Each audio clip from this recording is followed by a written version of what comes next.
زنانو لفکار دی چې کله د هغې خاوند خفه شي نو د خپل خاوند راضي کولو کوشش وکړي، هغه ته عاجزي شروع کړي او د خپل غلطۍ فورا هغه اظهار وکړي، د خپل غلطۍ معافي وغواړي.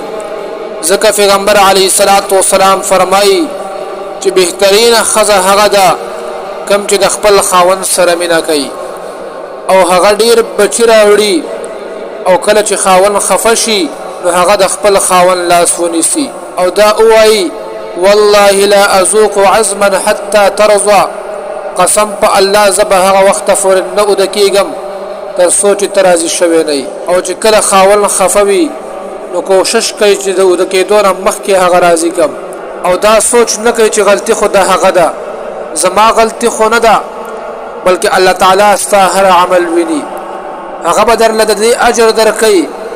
هغه ته فتح ده چې ظالم څوک دی او مظلوم څوک دی. حدیث شریف کې راځي رسول الله مبارک فرمایي ایما امرأة ماتت وزوجها عنها راض دخلت الجنه، کما زنانه چې په داسې حال کې مړه شوه چې د هغې خاوند هغه نه راضي و نو هغه به جنت ته داخلیږي او د مرګ وخت معلوم نه دی. محترمو، آیا تا ته پته شته چې په تورات، زبور، انجیل او قرآن کریم کې په داسې زنانه باندې لعنت ویلی شوی دی؟ د داسې زنانه بیا ځلقدر هم سخت وي، قبر هم تنګ شي، لهذا د خاوند د غصې په وخت کې د هغه چې کوم دی غصه سړه کول پکار دي، د هغه سره خبرې شروع کول پکار دي او د هغه تسلی پکار ده. داسې زنانه ته بیا بهترینه زنانه ویلی شوې ده.